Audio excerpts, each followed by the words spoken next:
Salut, bienvenue dans ce nouveau numéro du Trait d'Union. Aujourd'hui, on est à Marin pour fêter Noël. Pourquoi à Marin? Parce que c'est ici que chaque année, traditionnellement, se déroule à l'espace Perrier le Noël des enfants de l'UNINE. Les bambins des membres de la communauté universitaire sont conviés chaque année pour un mercredi après-midi ludique, fait d'activités interactives. Et il y a même le Père Noël qui est là, qui a fait le voyage. Il est venu avec ses reines et ses lutins pour venir saluer nos chers Frimous. Alors, on va aller voir tout ça. Vous me suivez? Et on a de la chance, on a l'exclusivité du Père Noël quelques minutes, voire secondes avant qu'il n'entre sur scène pour aller à la rencontre des enfants. Alors Père Noël, vous avez fait un bon voyage, vous êtes venu depuis où? Alors je suis venu des îles Fidji. Ah, vous venez pas de Laponie, comme la plupart des Pères Noël? On est basé en Laponie, mais j'étais en vacances. Aux îles Fidji. Est-ce que tout va bien? Est-ce que les Pères Noël subissent le jet lag? Pas vraiment, parce que nous utilisons Traîneau Express, donc c'est plutôt rapide. Est-ce que c'est une bonne situation, ça, Père Noël? Ah oui, bah écoutez, comme je vous ai dit, j'étais aux Fidji, donc on travaille un mois par année, le reste c'est 11 mois sous les tropiques. C'est plutôt pas mal.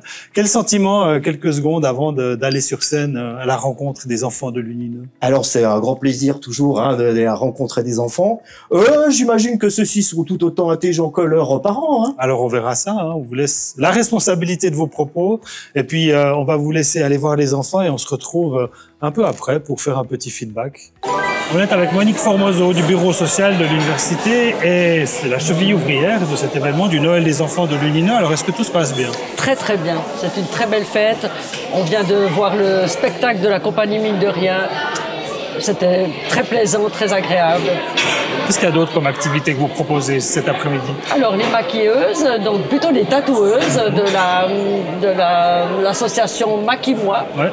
Et aussi le sculpteur de ballon Zebrano, qui œuvre toujours dans toutes les fêtes dans le canton, et puis on est très content d'avoir cet après-midi. Comment c'est venu l'idée d'organiser ce Noël des enfants à l'UNINE et ça date de quand? Alors ça date de bientôt 20 ans, donc aujourd'hui on vit la 19e édition, et puis ça a été pensé par l'égalité des chances, et surtout par Inès Pasini, qui était vraiment l'instigatrice de cette fête. J'ai travaillé avec elle, j'ai collaboré avec elle pendant de nombreuses années, puis un jour elle m'a refilé le bébé, comme on dit. Et vous l'avez accepté volontiers? Je l'ai accepté volontiers et je continue d'organiser cette fête avec beaucoup de plaisir. Et chaque année, ça a plein de succès. Oui. Toujours, il y a plein de générations qui sont déjà passées. Exactement, maintenant. j'ai vu des enfants grandir, vraiment, ils sont arrivés à 2 ans et puis maintenant je les vois plus parce que ça fait déjà quelques années qu'ils sont adolescents. Et si ça se trouve, ils sont étudiants à l'UNINE. Exactement. Merci beaucoup Monique, bonne continuation. Merci beaucoup. Et nous, on va tout de suite retrouver les brefs de l'UNI. En bref, voici Faire Cher, un outil pour pacifier la question de la migration d'asile. Ce dispositif permet d'établir, selon différents critères, si un pays accueille plus ou moins de personnes qu'il ne le devrait. Les critères en question vont de la taille du pays à sa richesse, en passant par le taux de chômage ou encore le PIB du pays en question. Cet outil est notamment issu du travail de recherche réalisé par Étienne Piguet dans le cadre du pôle de recherche national NCCR On The Move. Étienne Piguet qui est à l'interview pour une nouvelle rubrique de podcast à l'UNINE, à savoir Dites voir, podcast qui donne la parole notamment aux chercheurs et chercheuses. Dites voir à ne pas confondre avec Divoire, l'app dédiée au parler roman disponible sur l'Apple Store et Play Store. Cette initiative permet aux utilisatrices et utilisateurs de contribuer directement à la recherche scientifique. Le projet Divoire vous invite à enregistrer vos voix, à deviner des mots typiquement romans et aussi à tester vos connaissances des accents régionaux. Une recherche scientifique novatrice dont s'inspire le Parlomètre roman, un dispositif complémentaire développé par la RTS qui se base en partie sur le travail du linguiste Mathieu Avanzi, un des chefs de file de Divoire et aussi de Vos Vocaux. Bref, on n'arrête pas la recherche sur la langue à l'UNINE. Il est tout beau, tout neuf, le site internet de l'UNINE, nouveau design, nouveau CMS, www.unine.ch fait sa mue. La structure du site reste la même, mais les fonctionnalités ont évolué. Un grand pas a notamment été fait pour rendre le site responsive, c'est-à-dire qu'il est beaucoup plus lisible qu'avant dans les téléphones et les tablettes. Par ailleurs, l'UNI dispose désormais d'un intranet, un outil en ligne réservé aux membres de la communauté universitaire. Voilà, Père Noël, c'est fini? Oui, ça s'est très très bien passé. Vous êtes content? Oui, je suis très content, il n'y a pas eu de pleurs, donc c'est génial. Vous revenez l'année prochaine? C'est très probable, mais ça dépend de mon shift. Peut-être que je serai dans une autre université. Espérons qu'il y aura toujours Traîneau Express. Trade Express, c'est en pleine expansion.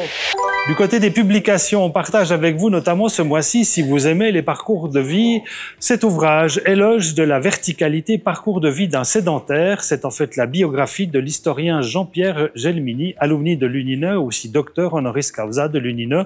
On retrouve dans cet ouvrage les différentes étapes d'une vie passionnante. Ce récit se suit en fait sous la forme d'un dialogue entre Jean-Pierre Gelmini et le co-auteur de l'ouvrage, soit Julien Knöpfler. Sur son passage à l'UNINE, Jean-Pierre Gelmini évoque dans ce livre notamment, on est au début des années 60, son intégration au sein de la Société des Belles-Lettriens et aussi son intégration, son passage à la FEN, à la Fédération des étudiants neuchâtelois. Ça se lit très bien et c'est aux éditions Alphil. Et on retrouve Julien Knöpfler, autre alumni de l'UNINE, pour cet ouvrage. Voyage illustre à travers l'arc jurassien, co-signé avec Séverine Amstutz. Voici 60 sites à découvrir dans les cantons de Neuchâtel, du Jura et dans le Jura bernois. De la Maison Blanche du Corbu à la Tchaux, aux gorges de Douane, en passant par l'étang de la Gruère, tout y est. De quoi remplir en balade nos dimanches dans la région. Voyage illustre à travers l'arc jurassien, c'est aussi aux éditions Alphil et c'est aussi à mettre sous le sapin. Et on termine ces publications avec être humain, ça veut dire quoi? Questionner, observer, comprendre. C'est à partir du thème du Dies Academicus 2024 qu'est né le fil rouge de ce nouveau numéro d'À la Une. Plus qu'un résumé de la posture scientifique, ces trois verbes, questionner, observer et comprendre, nous renvoient à des qualités qui semblent propres à l'espèce humaine, mais le sont-elles vraiment? C'est l'objet de ce dernier À la Une de 2024. Et voilà, c'est tout pour ce dernier trait d'union de l'année en vidéo. Tout le reste de l'actu, vous le retrouvez à travers le lien qui accompagne cette vidéo. Nous, on se retrouve en 2025 pour un nouveau numéro. Et d'ici là, tout simplement, bonne année à toutes et à tous. Portez-vous bien. Salut. Je suis ton père, Noël. Salut. Vous faites la queue? Ouais.